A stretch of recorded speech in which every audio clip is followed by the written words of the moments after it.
I bleed Dodger blue.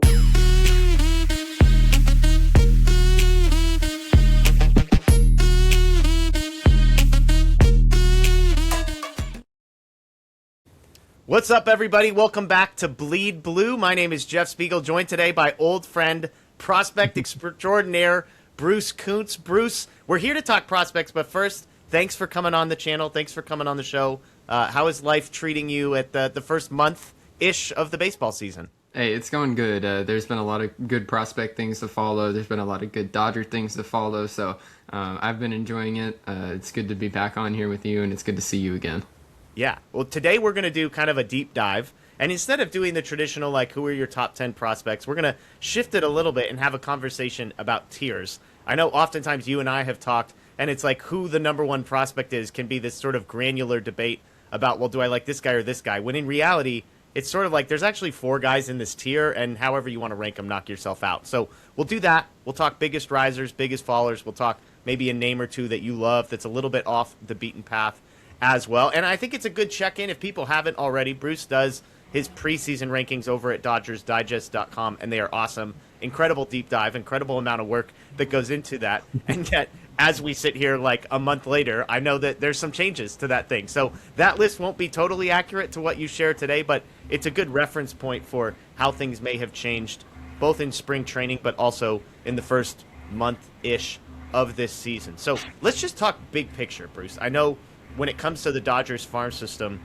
this is in some ways part of their superpower is the ability to maintain an incredibly strong farm system despite having the lowest international free agency pool money, drafting at the end of the first round or not at all in the first round. Is this group, like, do you think still in contention for being the best farm system in baseball?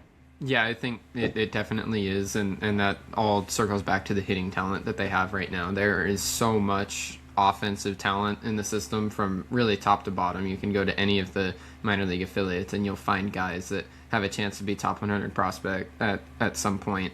They have, especially in the outfield, I think everybody has talked about and knows that the Dodgers are like 6 or 7 guys deep in the outfield that could be studs in the big leagues, and that's not something that you pretty much ever see. And then they've got some talent scattered in the infield as well. So I think that the pitching is a little bit behind in a way that I could see other farm systems having a slight leg up, but the hitting talent I would put as the best in baseball.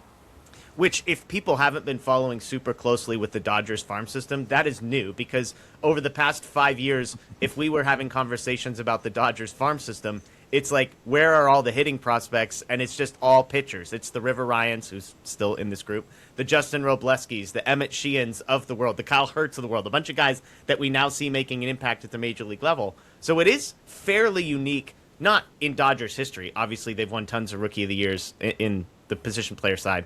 Will Smith, Andy Pages, Alex Freeland has some guys at that level. But it is unique in recent history for this group to be dominated by offensive players.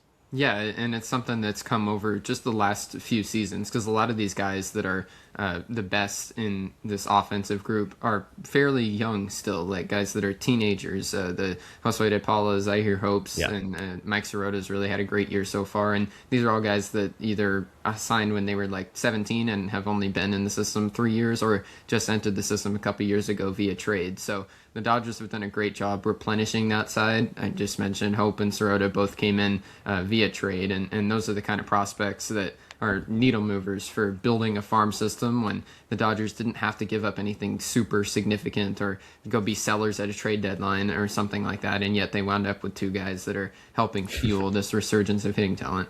Yeah, absolutely. Well, let's get into the tiers, and we're going to talk through about 4, and I kind of said, hey, get us through the top 12-ish prospects, but let's start at the top tier of guys, because again, I know there's a handful in this group, and depending on if you go to Prospectus or Baseball America or ESPN or The Athletic or Bruce or our guy Justin Lorber over at Future Dodgers, there might be some disagreement about who the top guy is. It feels like there's sort of 2 guys that I've seen at the top of the list, maybe some Zyhir Hope buzz somewhere in some corner of the internet. But for you, if we're looking top tier of Dodger prospects, guys that you think you could make a reasonable case for being the top prospect in the Dodgers farm system potentially, how many guys and who are in that group?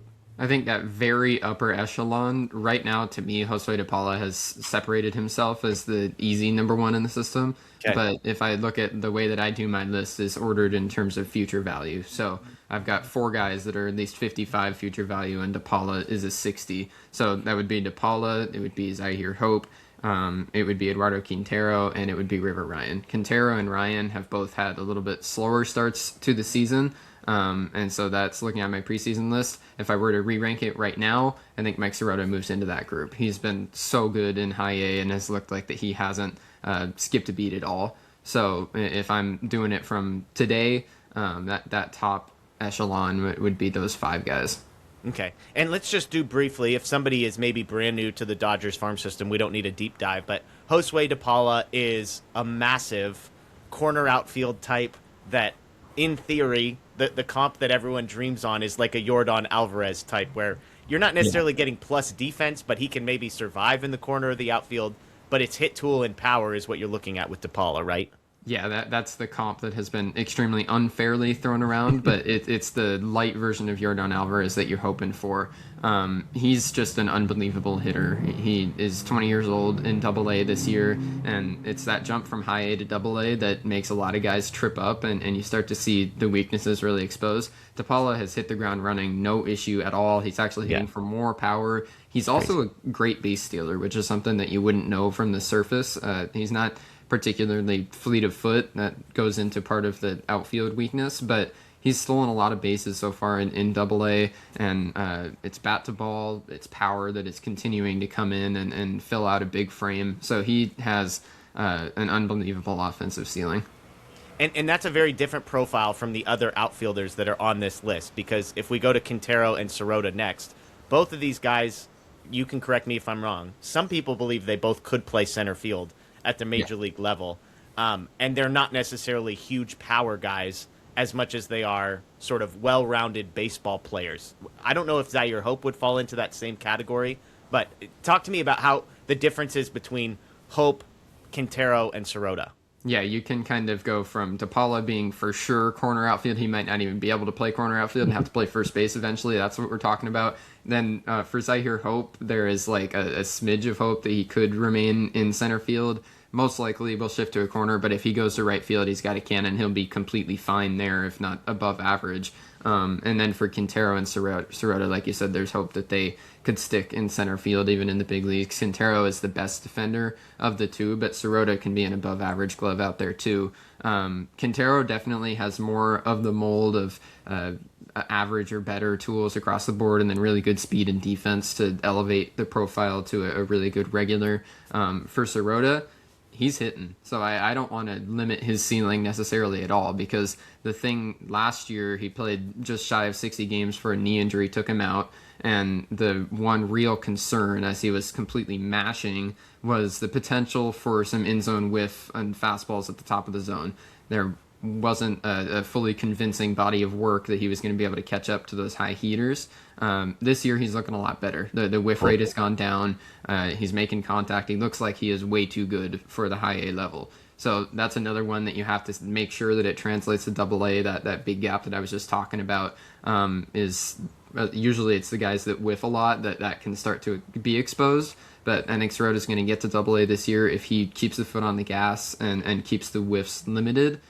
He's got a lot of power. He's got plus double plus raw. So if that can show in games, then he has an unbelievable ceiling. Yeah. Serota, I was going to ask. He is 23 years old. He's a college graduate. He's in high A. Yeah. That was sort of strange to me. I was pseudo expecting them to find a way for him to start the season at Double A. I know he missed the beginning of the season, I believe, with some sort of injury. And so is there any concern about, I mean, not concern is the right word, but he just has more to prove still because he hasn't gotten to Double A.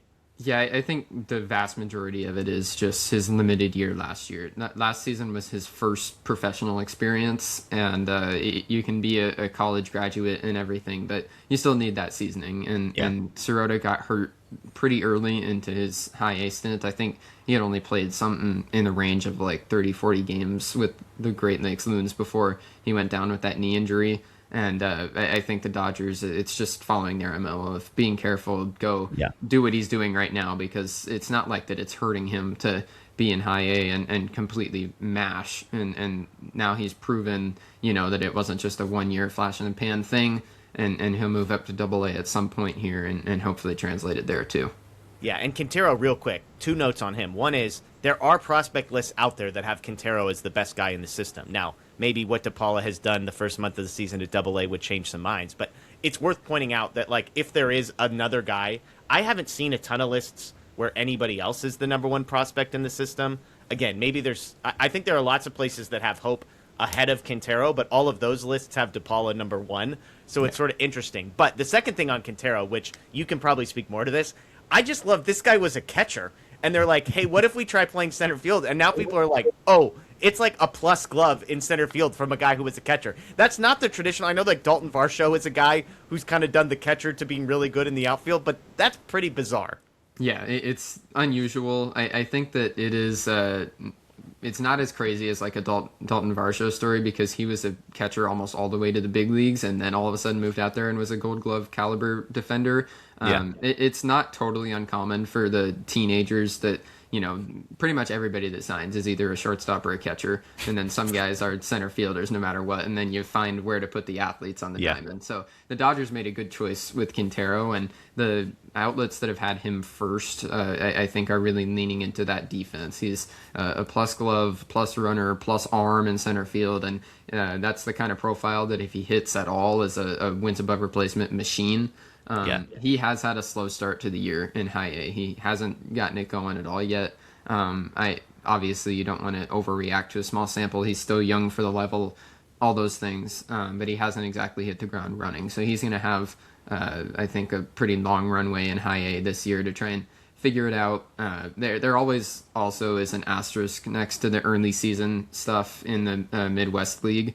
Sirota is the outlier there. Nobody hits in April in the Midwest League because it is miserably cold and the conditions are just absolutely awful. So I'm giving Quintero some grace as we get into the summer months to hopefully get it going.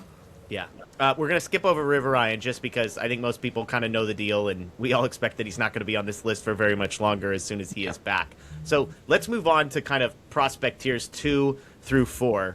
And when I look at your rankings here, we're going to talk Emil Morales was 6th preseason. James Tibbs, a name many people are familiar with. You've got Alex Freeland, who I imagine if he hasn't already left this list, he will be soon because of playing time. Christian Zazueta, Zach Root. So where do you see tier 2 in your grouping here behind those top 5?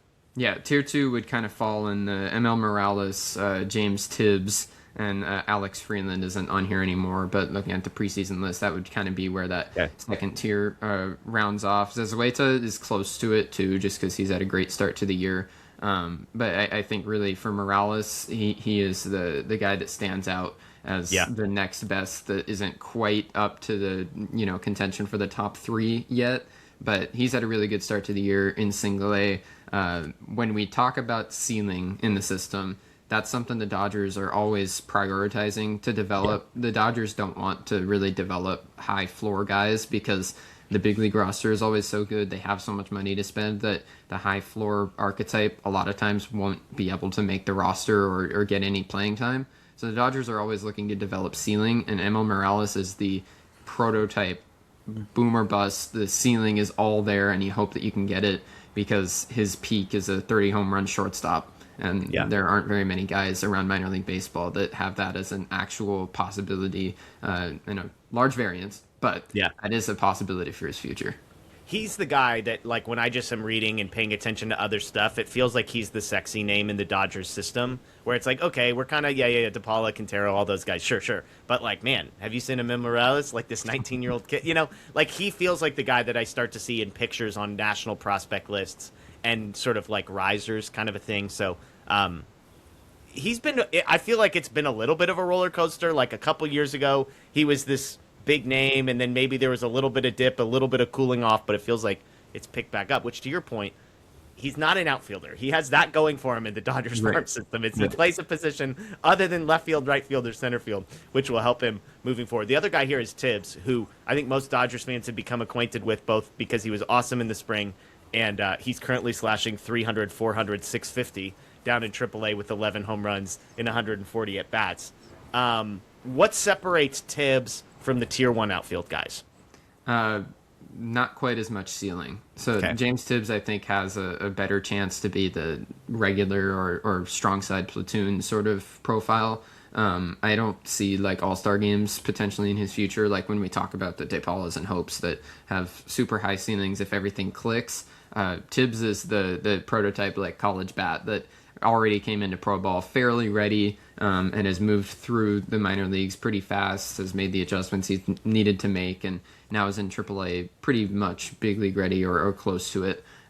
He has cooled off a little bit from the insane spring training and start to the year. The strikeout rate is a little bit higher than you'd like it to be in AAA, so I think there's a little bit of development still left to be done. But he by mid-season, I expect, will be ready to come up to the big leagues if needed. And in other organizations, I think that he would have already been there. Yeah. I was trying to think of like who a comp is, and honestly, I was going to say Michael Conforto as like a guy who's just like a solid one, but then I know that would just trigger people. World Series champion Michael Conforto, who's hitting 300 this year, in case anybody was wondering. But it's sort of like that level player where like once he's a free agent, he's probably signing a contract of some value, and yet like nobody is ever going to mistake him for, like you said, an all-star, but still is like a valuable, solid player. And that's a tier that's like hard to define. I was like Brandon Nimmo. Again, it's not like a like for like comp as far as how he plays the game, but just like when you think of Brandon Nimmo, you don't think about like, oh my gosh, superstar, but he's like a really valuable outfielder in Major League Baseball. I think the one that I've thought about with Tibbs before is like a slightly less powerful stick of Jock Peterson when he was in his like 2019, 2020 sort of stage with the Dodgers, where he could play a whatever corner outfield and just be in there to hit right-handed pitchers. And Tibbs has looked a little bit better against lefties since he got into the minor leagues. That was a concern for him coming out of college. He didn't fare very well against southpaws, so if he develops that part and could be out there genuinely every day, then that would definitely help his profile. But even if it is just 120 games a year, start against righties, that still could be a valuable player. Yeah, well, if you like pitching prospects, I have good news for you. We're moving out of Tier 1 and out of Tier 2, and we are, well, I guess River Ryan was in Tier 1. But now we're going to talk some pitchers. Tier 3 here, I mentioned a couple of the guys that were sort of the back end of the top 10. I mean, you had 9, 10, and 11 as all pitchers. I know the guy who's 12th on this list is a guy who's trending up, so I don't know if he's crept his way into Tier 3. But talk to me about who is in that next tier of Dodger prospects. Yeah, like you said, this is where you get a little bit more into the pitchers. Christian Zyhir, when we're not talking about River Ryan, is the best pitching prospect in the system. He's opened the season really well, and he's got a mix of stuff and command that you really look for to be able to project that starting pitching future. Real quick, 21-year-old, high A, international free agent signing from the Yankees. He came over in the trade for Caleb Ferguson, I believe. So, I mean, again, if you want to talk about these trades where you look back a few years later, it's like, wait, they got a top 10 pitching prospect for Caleb Ferguson. The answer to that question is yes. So go ahead. Yeah, Zyhir is he's another guy that's sort of been trending up. He really put it together last year and got everything to fall into place to put together a really good statistical season in single A. Now he started the year pretty good in high A as well. It's a good ride fastball up at the top of the zone that he could even get a couple more ticks before he gets to the big leagues because he's so young. He commands that pretty well. His changeup's really good, and the slider is probably about average. So you've got a full starting pitching arsenal there of pitches that are all he's able to lean on them. The command is solid. It could get up to even plus in the future. And that really is the whole arsenal, the command, everything for a starting pitcher. It might not be like a frontline number 1 or a number 2, but if he could get up to a number 3, number 4 starter, then that's a pretty good outcome too. Well, and correct me if I'm wrong, but he seems like the type of guy that is starting to creep into the back end of top 100 lists in some places. And if not now, probably will be in the next year or so, right? Yeah, the places that really value pitching, then he's definitely on the radar. Okay, and then who else is in this tier with him? Or is he kind of like separated himself into Tier 3 by himself? I think he's pretty much tier 3 by himself because he's the pitching prospect that when we move into this next tier of the system, he definitely stands out from the rest of the group. Okay, so moving on to tier 4 then. Who's in this group? Because I imagine there's one guy who may have fallen out of this group, potentially, and a couple guys that may have climbed in. So talk to me about tier 4. Yeah, so tier 4 I would say is Zach Root hasn't exactly started the season great, but I still have, he's right at the beginning of his pro career. I'm not going to overreact there yet. Charles Davallon is for sure in this tier. He's knocking on tier 3 as well if he continues to hit for power like he has. That part has been a little bit of a surprise how much power he's hitting for. Adam Serwanowski. And those two guys, Root and Davallon, first 2 picks in last year's draft. Yep. Are we... I've seen Chuck Davallon. Are we going with Chuck Davallon? Is that a thing that people are calling him? Yeah, I think that's been his nickname all the way back to Arkansas. So he's like listed online still as Charles, but I've started to call him Chuck because it's cooler. And 100,000%. That is, there's like one podcast I listen to that jokes about like they want to start a company where they help athletes rebrand themselves just by changing their names.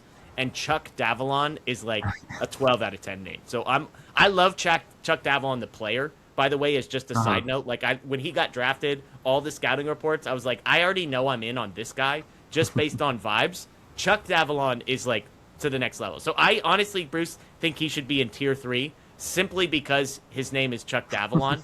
So those are my rankings. Doesn't have to be yours, but I want the people to know Chuck Davallon is in tier 3. He gets a 1-tier bump based on name change alone. Yeah, and he's about to get that bump based on performance too. Sure. I am usually the guy that tries not to overreact to the first month of the season, but he's been fantastic, and he also could be knocking on the door to AA pretty early in his pro career. He destroyed single A last year, has destroyed high A this year, and it seems like the Dodgers have tapped into some power, like I said, with him that wasn't always there in college. He's a small guy, like 5'9", and but he packs a punch, gets the most out of his raw with the ability to lift the ball, and I think that's something the Dodgers have done well so far in the adjustments they've made, is getting him to pull the ball in the air and take advantage of whatever pop that he's got. And then he's got the 60 hit tool that everybody's talked about too, and good defense in the outfield. So it's a pretty complete profile.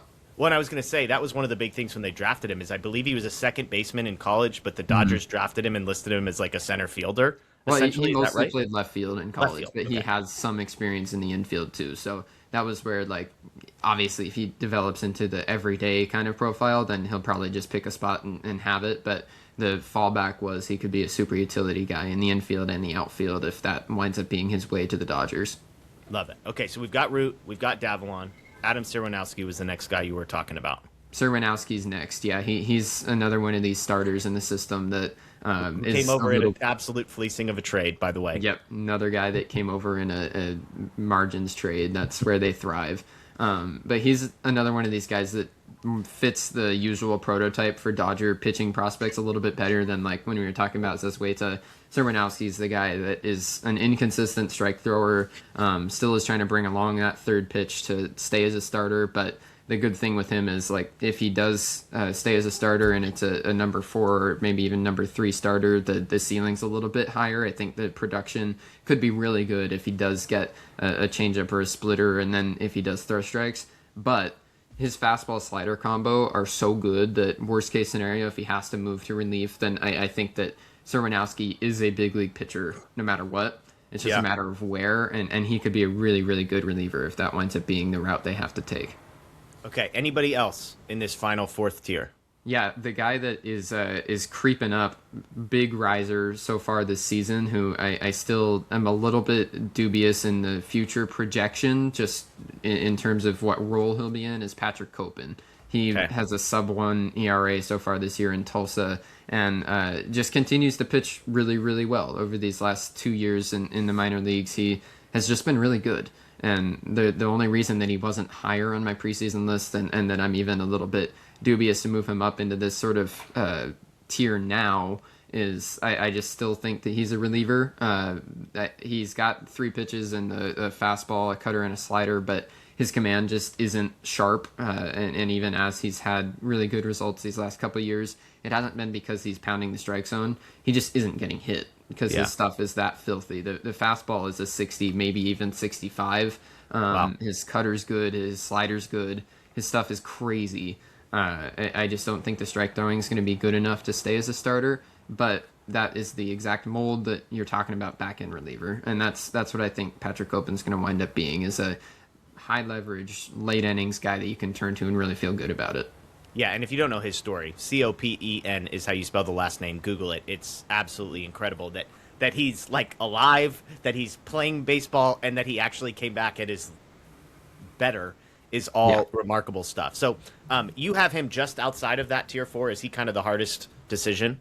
Yeah, he's right on the bubble, just because it's hard to deny the results that he's had, and all it would take for him to all of a sudden be a starting pitcher is just an improvement in command that could come fairly suddenly. It's hard to project that kind of thing, because it could be a single mechanical adjustment the Dodgers make. It could be something that all of a sudden he's gets that walk rate down to sub 10, and then he could be okay. I just think that's a tough thing to trust for sure, but he's more in the range of like Edgardo Enriquez. When he was coming up, it was very clear that he was a reliever, and as he was moving through really fast, he wound up in the low teens of the system as his kind of final placement, because of that reliever projection kind of limiting as high as the ceiling could go in a wins above replacement sense. I think Copen is getting himself into that same sort of territory. I love it. Well, he's kind of the rising guy. On the other side, there's somebody that if you looked at your preseason rankings, you're like, Jackson Ferris used to be the top pitching prospect in the system, was still sort of in that 10 to 12 range on Bruce's list preseason. He seems like the guy who, and it's not just over the first month of the season, it's kind of the last 12 to 15 months, it feels like, a guy whose stock has started to fall. So give us like the 30-second explanation on what happened to Jackson Ferris. His stuff is down. His fastball has lost some velo, and it's at a point now where, I hope that it's not an injury thing, but they will need to find a way to get his stuff. In some ways, you almost like are. If it is an injury, at least we will have an explanation for it. Like, you don't want to be like, oh, he can't pitch for the next 12 months because he's getting Tommy John or shoulder. But at the same time, you're like, I would like to know why. Right. Like, give me the explanation, which will then give me hope to believe 12 months from now it might be back. Yeah, he's gone up to AAA this year and has like an ERA over 7 in 6 starts. So he's been getting hit hard, and the first time that he's been pitching in the consistent minor league park with StatCast, the numbers haven't looked good. So his stock has definitely fallen. One other guy that hasn't been lighting the world on fire is Zach Earhart. He had a great spring training, hasn't been hitting very well in AAA to start the year, but that's not a panic button as much as Ferris is close to a panic button, just because the stuff is so far down that I was anticipating that, if you go back a full year, his timeline was that in 2026 he would be getting close to ready for spot start sort of duty, get called up. He's Rule 5 eligible this offseason, and that timeline does not look comfortable right now. Yeah. Okay. Last one before we go. I have got the title says Bruce's favorite name singular to watch, but if you want to include a second or a third, we've got about 45 seconds left here. Give me a name or two of guys that you're like, hey, they're outside the top 15. They're not in the top 4 tiers. They're not even banging on the door of tier 4 necessarily. But holy smokes, is this a guy that I maybe irrationally like? The guy that I love is Kendall George, and he is banging on the door to tier 4, so I'm cheating a little bit here, but if you think who is fun in the Dodger farm system, Kendall George is far and away the number one, and I'm sure people usually are aware of this, but the distinction for him is he's gotten up to AA this year, and he's kept doing it, and that is a big jump for a guy that he isn't the... And tell people who may be not familiar. Doing it for Kendall George is stealing 1 million bases and hitting for average, right? Basically, he stole 100 bases last year. He gets infield singles all the time. He is the fastest guy that you've ever seen on the diamond, and he takes full advantage of his wheels. The good thing with George too is he really gets on base. It's the infield singles. He can bunt, and he also has really good strike zone discipline, so he doesn't chase, and that's where that jump from Double A even into Triple A will really be interesting to watch for him. He doesn't have power, so pitchers are not going to be afraid to go in the zone, and so the walks are going to go down. They're not going to stay where they are now once pitchers can more consistently throw strikes. Yeah. So he has to continue to maximize as much on base ability as he can have. But as soon as he's on base, he steals bags like it's absolutely nothing. It is super entertaining to watch. I love it. Well, sweet. Well, Bruce, we appreciate the time. We appreciate you hopping in and sharing all your wisdom on the prospect stuff. Again, you can find his stuff, Dodgers Digest. I know you did. We're recording this on May 7th. Like 2 days ago, you had a sort of an updated post with some more information, details on the last week or month so far to the season, so you can check his stuff out there as well. At bnicholas7 on Twitter as well. So Bruce, thank you so much. Thank you to everybody for watching. Again, if you're new here, please subscribe, ring the notification bell. We do have a podcast now, so you can find the Bleed Blue podcast on Apple, Spotify. Those. I used to say everywhere you find your podcast. Right now it's Apple and Spotify, so apologies if you find your podcast anywhere else. But appreciate you. Enjoy the rest of your day, everyone. As always, go Dodgers. And yes, still champs.